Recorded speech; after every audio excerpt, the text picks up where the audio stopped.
مساء الخير لكل مستمعينا ومتابعينا، للي عم يسمعونا على الموجة 103.5، للي عم يشاهدونا عبر البث المباشر راديو بويار وبويار عربي. أهلا وسهلا فيكم بحلقة جديدة من برنامج صحتك بالدنيا. رح كون أنا معكم عماد خلف من وراء الميكروفون، وزملائي بالكنترول شيزر ومروان. طبعا ضيفنا لليوم بحلقتنا ببرنامج صحتك بالدنيا هو الدكتور عادل حسين، اختصاصي بجراحة القلب والأوعية الدموية. اسمحوا لنا رحب بضيفنا لنبدأ لقائنا. يسعد مساك دكتور. يسعد مساكم وبحية جمهوركم أهلا كل وسهلا الحاضرين دكتور. والسامعين لنا. مستمعينا، مثل ما ذكرنا انه رح يكون موضوعنا اليوم يخص اختصاص، يعني موضوع ضمن اختصاص جراحة القلب والأوعية الدموية. دائما العلم على يعني على بتطوير على قدم وساق، ولكن اليوم موضوعنا هو ربما ما يكون حديث، يعني هو موجود ولكن بمنطقتنا في شيء جديد رح نحكي عنه. في يعني امور جديده رح نتطرق لها. هي بتخدم المواطنين، تخدم اهالينا واهالي بلدنا ضمن اختصاص جراحة القلب والاوعية الدموية. رح نحكي اليوم عن الدوالي، لكن مو بمفهوم الدوالي اللي يعني عامة الناس بيفهموه انه والله دوالي الساق ولا دوالي الثانية مثلا ما يخص مجال الجراحة البولية. او اليوم رح نحكي بموضوع مهم جدا كتير، و يعني خدمة انضافت لخدمات الطب بمنطقتنا. الدكتور عادل بذل جهود كتيرة لحتى حاول انه يخدم مرضانا وجمهورنا ومواطنينا.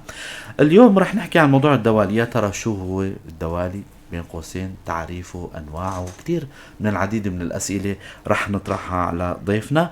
بدايه دكتور، الدوالي شو هن؟ الدوالي هو الضعف بجدار الأوعية الوريدية عند المرضى، خاصة مع ضعف صمامات الموجودة بهالأوردة. تمام. ممكن يحدث بأي مكان: دوالي المري، دوالي الخصية، دوالي الساقين، دوالي الأمعاء، دوالي الرحم. بكل مكان ممكن يتواجد هذا المرض. نعم. بس المعروف والمشهور عند المنطقة، يعني هون منطقتنا بصراحة، هي دوالي الساقين والخصية يعني. نعم. وفي أخطر الدوالي هي دوالي المري. ايوه.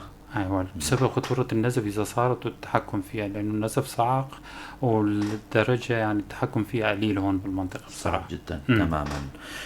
اذا مثل ما ذكر دكتور انه موضوع الدوالي هذا هو شرح كشرح مبسط.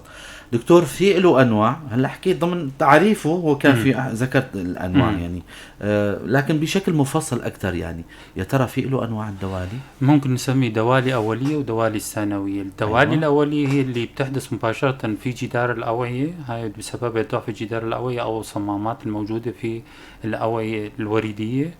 الدوالي الثانوية خارج الأوعية، سبب ممكن يكون سبب سرطاني ضاغط على الوعاء الوريدي اللي فوق، وهو يعني يخلي الضغط داخل الوريد يرتفع ويسوي قصور صمام ويسوي قصور وريد، ويسميه دوالي. كمان هذا التوسعات اللي عم تحدثها من درجات ضعيفة، من حيث الدرجات يعني بس تسريب صغير لتسريب كبير، لتوزم، لتعرجات بجدار الوعاء، لشبكة يعني عنكبوتية، لشبكة كتير كتير كبيرة حسب المنطقة الموجودة فيها. تمام. إذا تحدثنا عن دوالي الساقين اللي هو موضوعنا اليوم، هو تعريفها يعني الدوالي السطحية والدوالي العميقة. الدوالي السطحية الدوالي اللي بتتعرض للأوردة السطحية، هي وريد الصافن الكبير الصغير. والدوالي العميقة هي الدوالي الوريد الفخذي والأوريد الساقين السفلي تحت يعني تحت الركبة والوصلات اللي بينهم. العلاج اللي أهم اللي نحن بنتخذه بالمنطقة هي علاج الأوردة الدوالي السطحية. نعم. مع الدوالي العميقة العلاج الوحيد لها هي علاج دوالي السطحية فقط. تماما. عنا. الدكتور، رح أذكر مستمعينا للي عم يسمعونا إذا حابين تنضموا لنا تأغنوا لقائنا بأسئلتكم بمداخلاتكم، فيكم تتصلوا عبر الرقم الأرضي 429-101 أو عبر البث المباشر برسالة. أكيد رح نكون مسرورين لما بتضيفوا سؤال على أسئلتنا، أي شيء بيخطر على بالكم بما يخص مجال جراحة القلب والأوعية الدموية. 429-101 أو راديو بوير وبوير عربي على صفحتي الإذاعة عبر كومنت، رح نجاوب على أسئلتكم. دكتور، هلا المستمع عم يسأل حاله، يعني دائما نحن بنحب انه هيك نوعي المواطن عبر برنامجنا ومنصة بوير، انه مفكرين دائما الناس انه الدوالي هو مرتبط بما يخص جراح الأوعية الدموية الخاص أو الجراحة العامة، أو مثلا مثل ما ذكرنا مثلا إذا كان في دوالي بمجال الجراحة البولية. فإذا اليوم عم نحكي عن موضوع مهم كتير ضمن اختصاص جراحة القلب والأوعية الدموية. بتمنى انه يعني الكل يستمع للقاء ويشاركوا رابط الحلقة لحتى يستفيدوا اصدقائكم من هالموضوع هذا. اليوم دكتور، هلا خطر على بالي خلال شرحك للموضوع انه انواع الدوالي هنين، وذكرت موضوع الخطورة، لكن يعني بيخطر على بال المستمع، يا ترى دكتور شو سبب تشكل الدوالي؟ يعني في له أسباب، عوامل مؤهبة، عوامل مسببة، وراثة، في أو يعني ما لا أي سبب معين مثلا لحدوث الدوالي بشكل عام؟ الدوالي أغلب الأسباب لها هي الوقوف المديد، الحمل عند النساء ممكن سبب، يعني خاصة فترة الحمل، يعني الاتجاه على جهة اليمين على الظهر، يعني هاي شغله. الوقوف المديد، قلة الرياضة، في أسباب وراثية، في ضعف، يعني هاي كلها بتؤدي لضعف الجدار الأوعية مع ضعف الصمامات. في أسباب خارج البنية تبع الأوعية، هي الأسباب الثانوية، ممكن يكون كتلة يعني هي نقدر إذا تطرقنا لدوالي الساقين تبلش من الساق. إذا بلشنا من الساق الأولية ولا الثانوية هي ضعف بالأوردة. إذا طلعنا من الساق لمستوى الحوض ممكن تكون كتل ضاغطة على الأوردة تسبب هالدوالي. إذا طلعنا على مستوى الصدر ممكن يكون ضعف القلب يسبب دوالي من الفوق لتحت، يعني دوالي المري، دوالي الأمعاء، دوالي داخلية، دوالي للساقين، دوالي بالأعضاء الحيوية الداخلية داخل البطن للرجلين. ممكن قديش ما يرتفع واحد لفوق ممكن يكون درجة العلاج أصعب ومدى الخطورة أكثر. إذا وصلنا للدوالي بسبب القلب الخطورة فيها كتير عالية، والعلاج هي يعني علاج صعب كتير. يعني في علاجات حديثة كتير بس ما موجودة بالمنطقة. العالم تفكر كلها أنه هي بس دوالي السبب أنه بالساقين، لا تماما. قديش ما صغر عمر المريض لازم واحد يتدور على سبب وراثي يا سبب ورمي. نعم، يعني هاي السببين يعني اكثر شيء اشياء شيء. طبيعه العمل هلا اليوم مختصين، يعني خلينا شوي يعني ناخذ حيز الساقين اكثر شيء اليوم. نتطرق لهالموضوع لانه رح نحكي بضمن تفاصيلنا عن جهاز معين جديد يعني مقتنينه انتم بالمنطقه. بالنسبه للدكتور للعلاج دوالي الساقين كيف بيكون؟ العلاج اقدم علاج هو علاج الجراحه، هي انه واحد يسحب على الدوالي يا يقطعهم يا ينسكرهم. هذا صار له شيء 100 سنه. نعم. اول علاج. العلاجات الجديده هي علاجات الدوائيه. الادويه كانت اللي عم نستخدمها هلا، في ادويه لها انواع، هي الادويه اللي عم تخلي جدار الوعاء يتماسك اكثر، يصير في تقلص اكثر، يعني هاي عم تساعد على توتر الوريد. في أدوية جديدة هي عم نضيفها نحطها بالدوالي بس مشان نخسر هالوريد يتخسر بالحاله يتسكر. في طرق أحدث، يعني في تخسير بالليزر. التخسير بالليزر يعني الدوالي من دوالي الجلد بالساقين للدوالي اللي شوي كبيرة، يعني لها أقطار محددة، يعني مو أكثر من 5-6 ملي. وفي راديو فريكفنس، هاي كمان طريقة صار لها هالليزر والراديو فريكفنس صار لها شيء 30 سنة تقريبا. والجراحة تبقى الجراحة هي آخر مرحلة مع حديثة. هلا بالدول المتقدمة الجراحة هي آخر مرحلة تماما. والشغلات البديهية القديمة هي الرياضة، التغذية الكويسة، الحركة الكويسة، تمام. عدم الوقوف، عدم الجلوس المديد. هاي شغلات هاي أكيد رح نحكي عنها بنهاية الحلقة. دكتور، باعتبارنا هيك وصلنا للب موضوعنا، يعني شو هن أحدث علاجات الدوالي لو تحكوا لنا عنها مثلا؟ أحدث علاجات، إذا بلشنا من علاجات الدوالي البسيطة اللي بالجلد خاصة عند النساء اللي هدول مشان الجمالية إنه في فروع صغيرة بالجلد، هي العلاج بالليزر. بصراحة عروق يعني إذا سميناها بالعامية، عروق لونها غامق داكن يعني. الشعريه، والله ما بعرف شو بيسموها بالعربي. أوعية شعرية سبايدر بيسموها، تماماً. سبايدر هاي بيسموها بيسنرايزر بالالماني.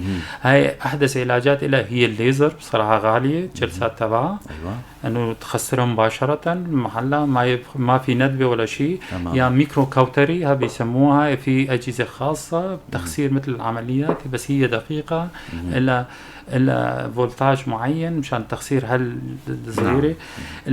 بنفس الطريقه في علاج الانترفنشن، هاي اللي بسموها عن طريق القسطره، في بالليزر وفي راديو فريكونس. هاي احدث شيء، هاي 30 سنه صايره، هي ما فيها تخدير عام، لا فيها إقامة بالمشفى. عن تخدير الموضعي بنخلي يعني قسطرة بالداخل وريد، نبعت نفوت سكل بالداخل ونقيس وين وصل وبنخسرها من فوق لتحت. في شركات متعددة هي عن طريق الليزر. فائدة الليزر انه الدوالي اللي مو كتير كبيرة، يعني لقطرة 5-6 ملي مو أكتر من هيك. إذا الدوالي قطرة أكتر من هيك، واحد يجي على جهاز راديو فريكونس، هذا أشهر شيء، في شركات متعددة له.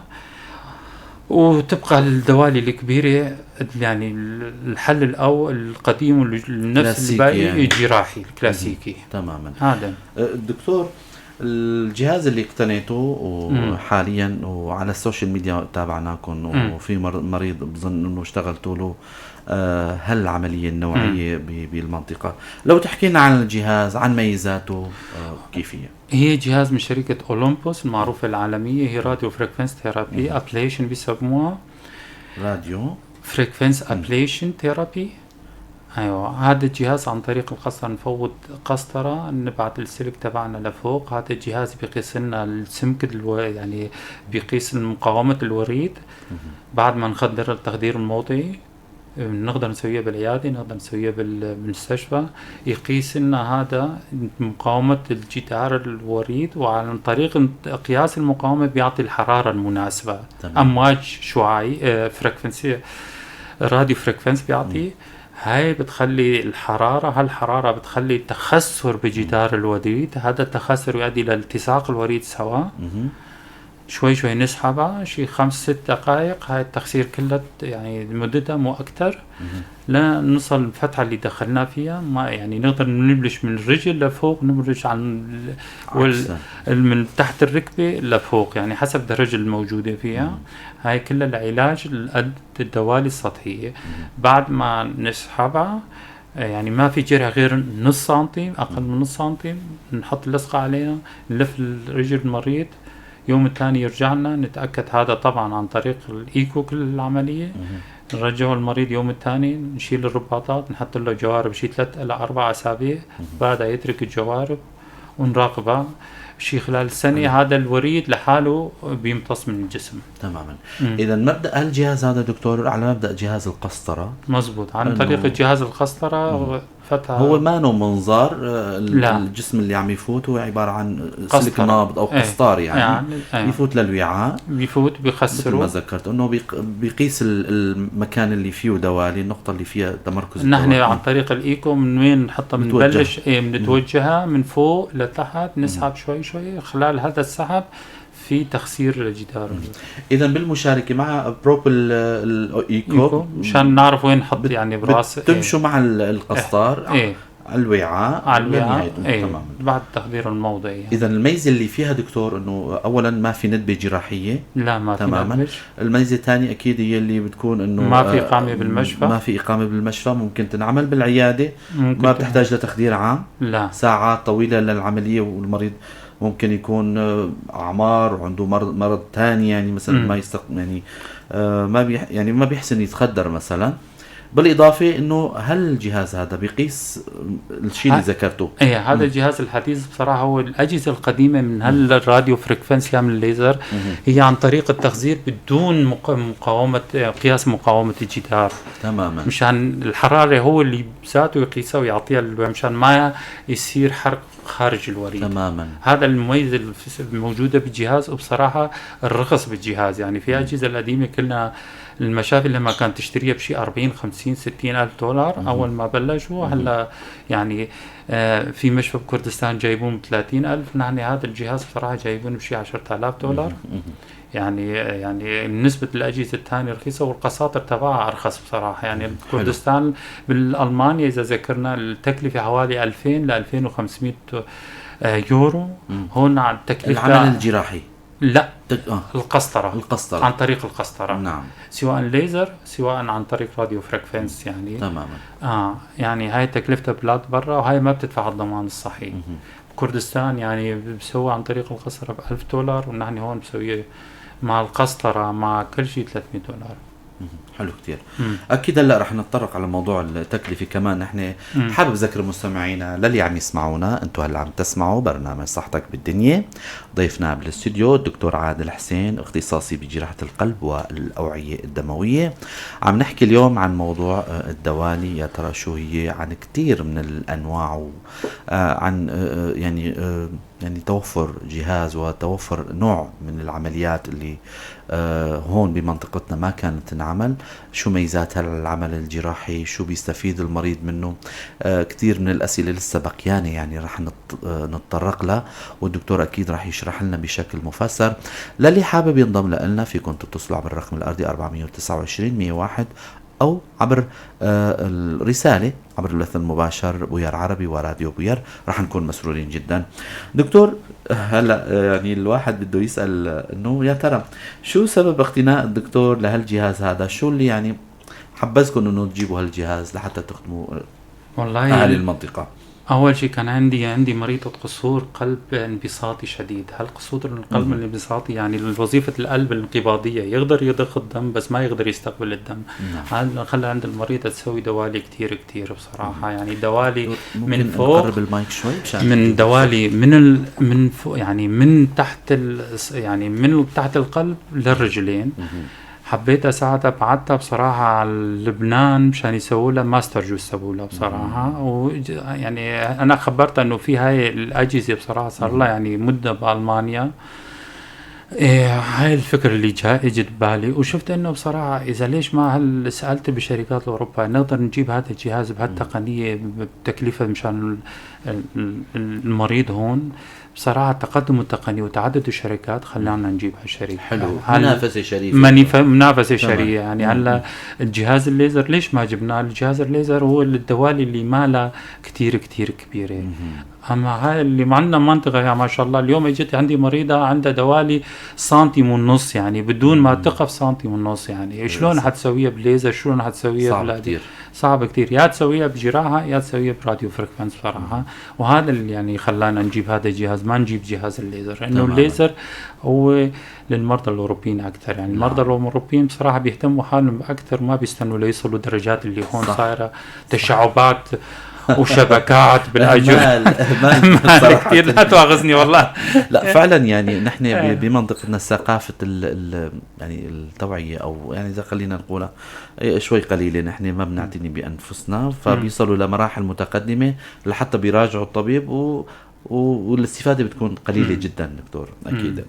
دكتور، لأي من المرضى فئات سواء كانت أو نوع من المرضى بيجوز إجراء هالعمل هذا؟ بصراحة هو لكل المرضى بيصير، بس شغل اللي واحد لازم يتأكد منه انه احسن شيء يكون دوالي سطحية يا قصور الأوردة الثاقبة بين الدوالي السطحية والعميقة. نعم. علاج الدوالي العميقة هي كمان علاج الدوالي السطحية واحد يخسرها مشان ما، لأنه تدفق الدم عن طريق الدوالي العميقة أحسن إذا حتى عندها قصور. الشغلة الثالثة واحد يتأكد منها أنه ما في سبب فوق الرجلين. نعم. هلا في عندي مريضة إلى دوالي الساقين يعني واضحة كتير بعد الحمل صايرة، وبعد الحمل صار عندها تخثر بهالوريد العميق. بعد التخثر صار تضيق في الوريد الحرق في الباطن. هذا ما تقدر تعالجه الدوالي السطحية، لازم تعالج السبب اللي صار عندها تضيق بهذا الوريد الحرق في الأصلي. هذا العلاج تبعه مو علاج الدوالي السطحية مباشرة، لا، علاج أول شيء تضيق هذا عن طريق الشبكة. وللأسف الشبكات هون غالية كتير يعني يعني الشبكة بالشام $1500 سألنا لها إياها، سألنا بكردستان شيء $1000. يعني تصور من علاج انه ما يعني ما يصير هلا اسوي لها الا اعالج السبب، وهو السبب تضيق الفوق. لكن كل المرضى واحد يقدر يسوي لها. حتى هاي المريضة قصور قلب يعني عم فكر اسوي لها ولا ما اسوي لها. السبب اللي يخليني ما اسوي لها اياها لانه لو سويت لها اياها خزان هذا الموجود بالاوردة السطحية حيروح، وين حيتدفق الدم؟ يبقى بالاوردة الداخلية عندها الامعاء، البطن، المعدة، حتسوي لها دوالي داخلية أكثر للأسف. للأسف يعني. بس هي ما يعني حتى مريض القصور القلب، مريض شو ما كان، واحد يقدر يسوي، بس واحد يتأكد إنه ما في فوق الرجل سبب. تماما. هذا يعني قاعدة عامة. تماما. مشان ما يرجعوا ومشان ما المريض يتضرر أكثر يعني. أكيد. رح أذكر مستمعينا للي عم يسمعونا، أنتوا عم تسمعوا إذاعة بوير FM على الموجة 3.5 اللي عم يشاهدونا عبر بثنا المباشر بوير عربي وراديو بوير. موضوعنا اليوم الدكتور عادل اخترناه وحقيقة مهم جدا، ونتمنى الأطباء بجميع الاختصاصات دائما كمان يواكبوا العصر ويواكبوا التطورات اللي عم تحدث باختصاصاتهم. نحن دائما عبر منبر بوير كل شيء جديد عم نتوجه له، وطبعا عبر منبر بوير وبحضور الطبيب اللي يكون الضيف بنوجه نصائح وجملة من النصائح الوقائية لجميع مرضانا، لب موضوعنا ولب حوارنا لليوم. دكتور، هلأ كنا عم نحكي عن قبل شوي موضوع التخدير، انه هالعمليات تنعمل بالعيادة بالمشفى إذا حب المريض أو حسب إذن بهالحالة إذن شو اللي بفهمه من موضوع التخدير؟ يعني بيحتاج لتخدير موضعي، ما بيحتاج لتخدير عام مثلا؟ تخدير عام ما بيحتاج، تخدير موضعي بيحتاج بصراحة، بس مشان حماية النسج خاصة الجلد إذا المريض نحيف، مشان ما يصير ألم صراحة. إذن هاي أحدى ميزات هالجهاز والعمليات المعينة. إذا المريض بده تخدير عام بصراحة ما له استفادة من هذا. ليش أسوي له تخدير عام؟ يعني ليش أسوي له تخدير قطني أصلا؟ مشان شغلة أنا بسويها يعني بس حقن حوالين الوريد، بس مشان ما تتضرر النسج اللي حواليه وخاصة الجلد، مو أكتر. وهالجهاز الحديث بصراحة يعني له مضاعفات أقل من الأجهزة القديمة. الأجهزة القديمة كنا بنحط على عيار معين مشان نحرق. هلا لا، هو لحاله عم بيقيس بأي منطقة، هو أوتو بيجي تماما، أوتو بيقيس وبيعطي، بقيس وبيعطي، بيقيس ويعطي، مو أكتر من هيك يعني. هاي الميزة خلتنا يعني حتى المضاعفات الحرق يعني الندب الكبيرة تروح عنده تماما. هي قصة عيادة ولا هلا المراكز الأوروبية كلها بيسووها بمراكزهم يعني بالعياداتهم، عندهم غرفة هيك نحن كمان خاصة. نعم. المريض بصراحة هو شلون التكلفة بيتصور انه تكلفتها، انه التكلفة ما بيعرف اي تقنية حديثة الا تكلفة غالية اكثر من التقنية القديمة. يعني القساطر كتير غالية بصراحة. مو اجرتنا كايد وكايكو عم نسويه كل الاسنان. وشغله المريض اللي ما بيفهم، هلا الجراح لما بيسووا له، لما نسحب الاوردة منه يومين ثلاثة نقول له البس، نشوفه بعدين كأسبوع ونسحب الخيطان نقول له يلا روح. لا، هذا بده متابعة أكثر صراحة. إذا مريض مو متعاون ما عم نسوي للأسف. صح، هذا كمان يعني تعاون المريض شرط كتير كتير مهم لنجاح العملية. يعني مو صحيح له مميزات تقدر تسوي عند أي مريض شلون ما كان حالته، ختيار صغير ما بعرف ايش، بس بدون تعاون المريض هاي ما مسويها. اكيد في شغلات بتقع على عاتق المريض نفسه، يعني العنايه المنزليه والتمريضيه والى اخره. كثير من دكتور العم ابو جوان محمد بعت سؤال، تحيه له لجميع اللي عم يشاهدونا واللي عم يسمعونا عبر البث المباشر راديو بوير على الموجة 103.5، ايضا اللي عم يسمعونا على البث المباشر. بعد سؤال رح نقرأ. دكتور نسأل، يكون عضلة يعني ما بعرف كيف، او رح نقرأ السؤال على ما هو ودكتور رح يستنتج. دكتور، كيف نسأل يكون عضلة تحت الركبة رخوة او مشدودة؟ وشكرا لكم. بالنسبة للدوالي شلون العضلة؟ هلا حطينا سؤال بما كما يا ريت اذا في يعني شوي توضيح اكثر. يعني اكيد السؤال دكتور. بصراحة تماما. ضد الرخوة ولا مو رخوة؟ تماما. هاي السؤال طرحناه. في دوالي يعني اذا قصده انه في دوالي تبلش من تحت، في دوالي تبلش من فوق. بصراحة اللي تبلش من فوق اكثر اللي من تحت. نعم. لانه في صمام اساسي وفي صمام بعده يعني بالوريد الصافن قبل ما يدخل الوريد الفخذي. هذا الصمام هو اهم شيء. اذا ضعفه واللي بعده ضعف بينزل لتحت. نعم. اما من تحت يروح لفوق بصراحة قليل كتير يعني. تمام. الا يكون اوريد الساقبة. دكتور نفهم السؤال، إذا يكون في دوالي رح تكون العضلة مشدودة، أو إذا ما يكون في شيء رح تكون العضلة رخوة، يعني ربما تفسير هلا السؤال. الجدار الأوعية غير الجدار الأوردة غير جدار الأوعية. جدار الشرايين نعم. جدار الشرايين مليان عضلات. جدار نسبة العضلات المقارنة ما تيجي 20% يعني موجودة بالأوردة. إذا شو ما الدواء تعطيه ما حيتخلص. نعم. تقلصه ضعيف جدا يعني. عكس الشريان. عكس الشريان تعطيه شوية دواء يعني مشان يتخلص بيصير مثل مستقبل ايه بيستقبل كتير يعني. هذا غير يعني هذا خزان للدم صراحة. الأوردة هي خزان الدم بالجسم. ايوه. الضعف اللي تحت الركبة على الأغلب بتصير هي بسبب الأوردة الساقبة. الأوردة الساقبة، بينما الصافن الكبيرة أغلبه بسبب الصمام الأول والثاني. الصمام الأول والثاني. تمام. ترمينال بري ترمينال. أكيد. دكتور كنا هلا من شوي كنا عم نحكي بالتكلفة والدولارات. طبعا يعني الأجهزة صايرة شرائها بالعملة الأجنبية، والعمليات قصدي صارت يعني بالعملة الأجنبية. مثل هالعمليات لو تحكينا عن التكلفة، موضوع التكلفة بشكل عام، عن موضوع الجهاز، عن تكلفة هالعمليات. والله ما بعرف يعني بصراحة. تكلفة يعني تختلف من مشفى لمشفى ومن طبيب لطبيب. بس أنا أقول لك يعني إذا واحد قارن تكلفة الجهاز، تكلفة هالعملية مع تكلفة العملية العادية، هي نفس الشيء. والأقل بصراحة كإيد أقل. لأنه هون القسطرة عم تتدخل. المتابعات أكتر. أيوة. يعني سنة عم نتابع المريض بصراحة مشان نتأكد إنه خلاص يعني هي أول 3 أسابيع راحت خلاص، بس إنه نطلب المريض يراجعنا بس بشكل دوري يعني. بشكل دوري. الثاني ما في إقامة بالمشفى، ما في إقامة تخدير، ما في يعني أدوية. كل المصاريف بتروح يعني كل المصاريف بتروح. بس تيجي على هالقساطر وهالشغله اللي عم ناخذها مشان الايدنا يعني. والمريض يعني اذا عم يجي وعم يروح على البيت بليلته يعني. المريضه اللي سوينا لها هي كانت جات منضيعه يعني. نعم. سوينا لها وراحت على البيت بضيعتها، نامت بالبيت. ما قلت لها تروح تنام بالمشفى واسوي لك اختبار وما بعرف ايش. لا.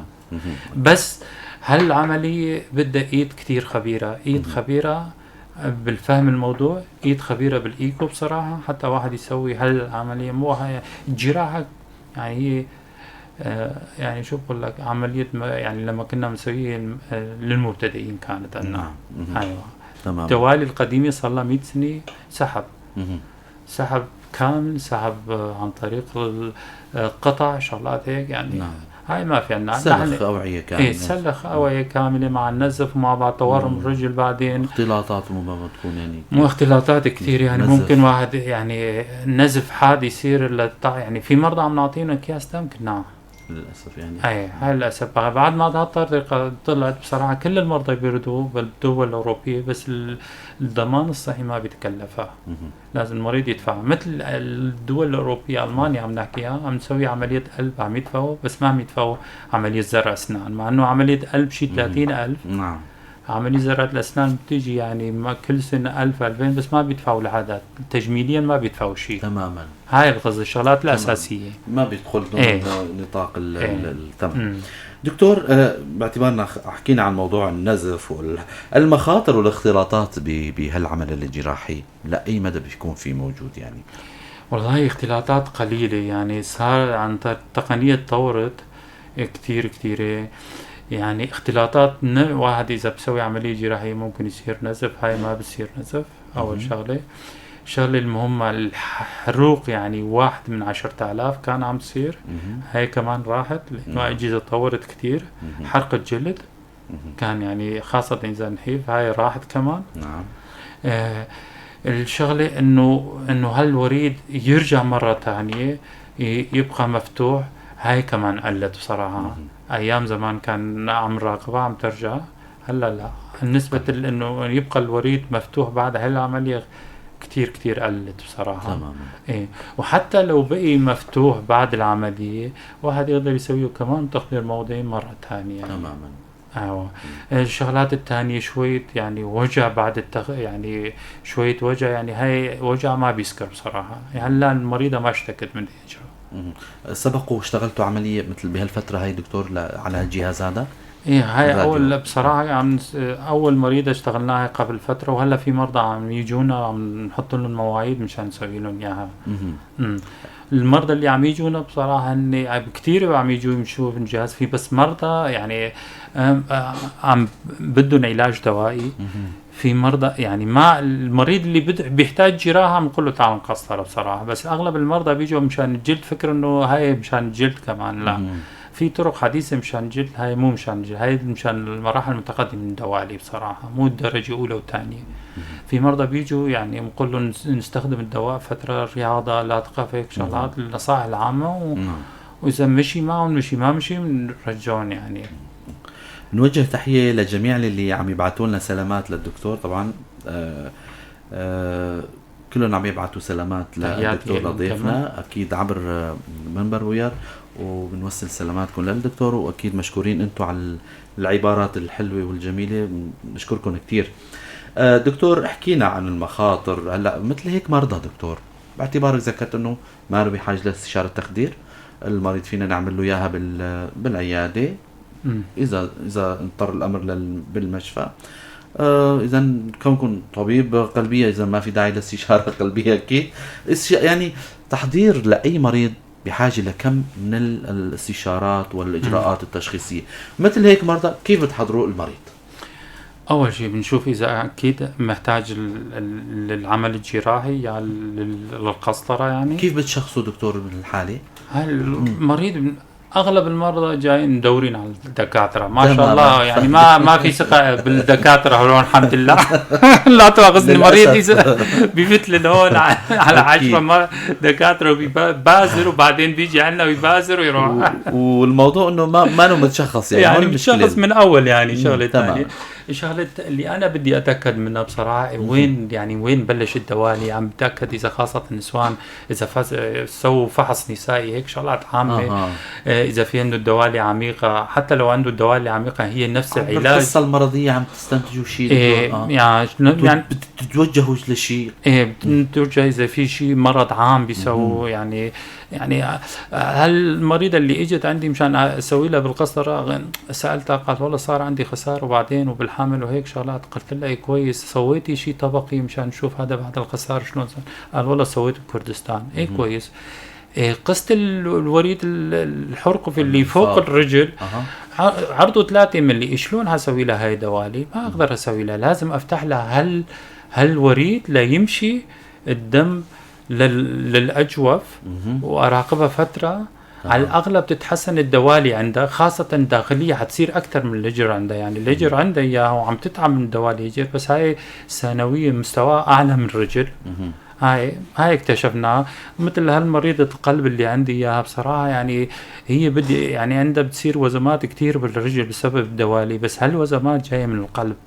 يعني أقدر أخلص لها إياها، بس ما خاطر مشان هذا الخزان يبقى ما يصير عنده الدوالي الداخلية أكتر. يعني هاي القصة المرضية وهذه يأكد منها. لكن التشخيص أغلبهم مسوي إيكوين 30 ورايحين على الجراحين 3 يعني تقول بازار تركي يعني.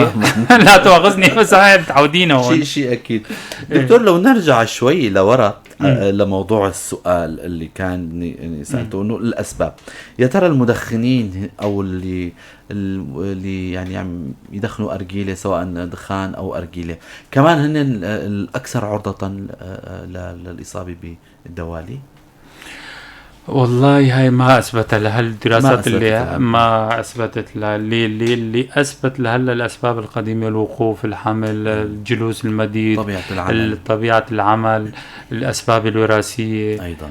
ايوه، الاورام، شغلات يعني حسب المستوى الموجود فيها. اما انه التدخين بذاته، يعني هو التدخين بسبب يعني بيطفل الاورده، بيطفل الشرايين، بسبب تصلب فيها.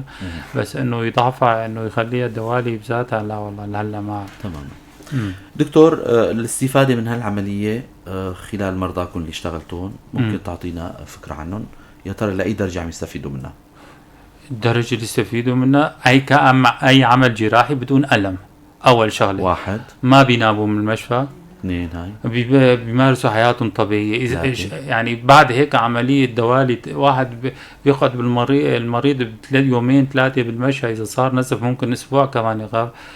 ما بيمارس شيء، لا تبعنا بيمشي بيروح مباشرة بيمارس حياته العادية. حلو كتير. ايه، ما بدنا يسوي كمال اجسام، هاي أكيد. كمان ما بصير. أعمال مجهدة وكذا، اعمال مجهده ما في. استراحة نقاهة. استراحه شيء 3 أسابيع، ما يعني المشي عادي، شغلات هيك. اما انه والله يسوي شغلات يعني اعمال كمال اجسام وطب يلعبها، ما بيصير هالفتره.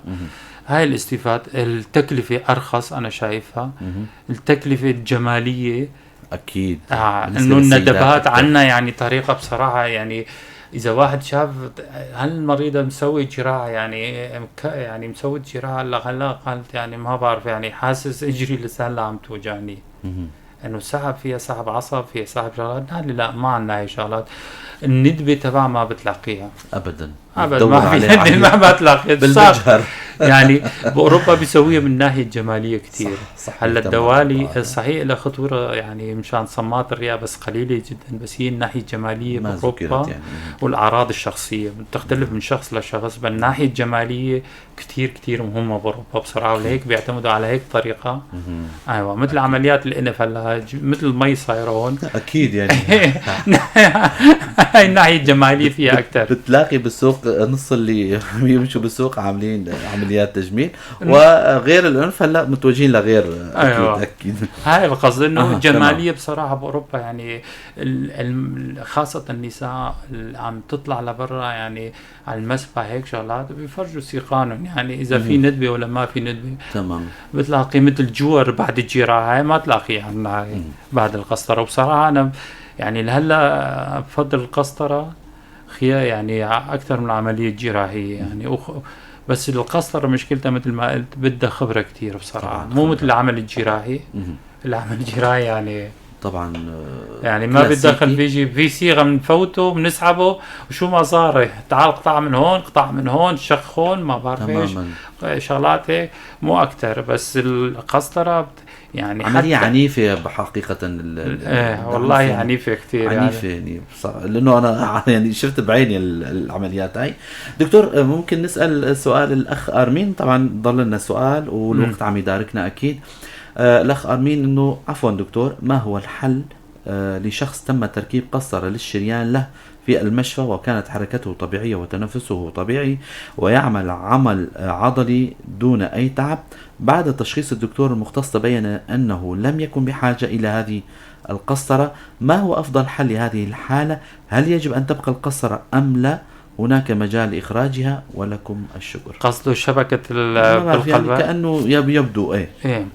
الشبكات وين ما كان لو دخلنا فيها بالأوردة يا بالشرايين، بصراحة إذا مو شرايين كبيرة ما نقدر نطالع. شرايين القلب كل شبكات الموجودة بالقلب محل دخل فيه شبكة ما بقى تنتزع، تحتل خلاص دخل بالجدار، لازم واحد يتركب محلها. نعم. قديش ما واحد طالع، واحد يقدر يطالع، هي شبكة يعني صغيرة بس عم يضر الشريان، يعني القلب يروح فيها. الشبكات الكبيرة إذا صار فيها التهابات، خاصة الشبكات المدعمة، نعم، هاي واحد يقدر يطالع بالأبهر. هي نفسها ولا لا؟ لا مدعمة حواليها تمام. حواليها داكرون يعني. هاي الشبكات بالقوية الكبيرة واحد يقدر يطالع. حتى يعني نقول الشريان الأبهري، الشريان الحرقفي، شريان الفخذ، شريان الحرقفي، شريان الفخذي كمان واحد يقدر يطالع لمستوى الفخذ. هاي عنق الفخذ او الوجه الانسي او الربي، يسموه الربي إربي أعتقد تمام. منطقة بالعربي إربي. هاي المنطقة الإيرابية. إيه هاي المنطقة الإربية تحتها ما في. كون الدكتور يعني كان مقيم بدولة ألمانيا ومنذ سنين يعني، فتعذرونا أنه بعض المصطلحات هي وهو حابب يوصلها باللغة الألمانية، ولكن الفكرة يجوز معها توصل أكيد. فأكيد تفضل دكتور. إذا بالقلب لا يلمس ما بيصير واحد يطلع حتى لو ما لزمت. حتى يعني بنشوف تطبيقات بالشام بيحطوا تطبيقات 30-40 يعني شفت مرضى ما بحاجة بالشبكات من جايين حاطين، بس ما بقدر تسوي شيء خلاص حطوا شبكة لازم ياخذ العلاج الدوائي حسب الخطة لأي مريض اللي بيحتاج الشبكة، وبعدين يكمل عليها مو أكتر. تماما. بهيك وصلنا لنهاية حلقتنا، لكن قبل ما ننهي حلقتنا مجموعة من النصائح من عند الدكتور عادل حسين، اختصاصي بجراحة القلب والأوعية الدموية. رح نختم لقائنا. تفضل دكتور. كأي جراحة كأي مرض أول علاج هو تغيير نمط الحياة، ثاني علاج أفضل بعده هو الأدوية، ثالث علاج يعني نيجي للدوالي خاصة الرياضة الجوارب قلنا الأدوية القسطرة، خيار الجراحة يكون آخر خيار. إيه والله خيار الجراحة آخر خيار تماما. خاصة هلا الأدوية جاية على المنطقة كمان، الأجهزة جديدة إن شاء الله إن شاء الله نجيبها. يعني في كتير أجهزة جاية بالمستقبل المنطقة داخل المنطقة أول مرة، خاصة مو بمنطقتنا، خاصة بمنطقة بسوريا كلها تماما. أيوة إن شاء الله خير إن شاء الله. ألف شكر لكم دكتور عادل حسين، اختصاصي بجراحة الأوعية الدموية وجراحة القلب. إذا سبقنا اختصاص قبل اختصاص ما في مشكلة أكيد. على المعلومات الحلوة والجميلة والاستضافة الحلوة. ألف شكر لكم دكتور. أنا كمان بتشكركم فرصة سعيدة مرة ثانية. شكرا لك. شفنا لكم. شكرا لك. مستمعين. شكرا لزملائي بالكنترول شيزر ومروان. كنت معكم أنا عماد خلف من وراء الميكروفون، على أمل نلقاكم الأسبوع القادم ضيف جديد وحلقة جديدة. تضلوا بخير وسلامة.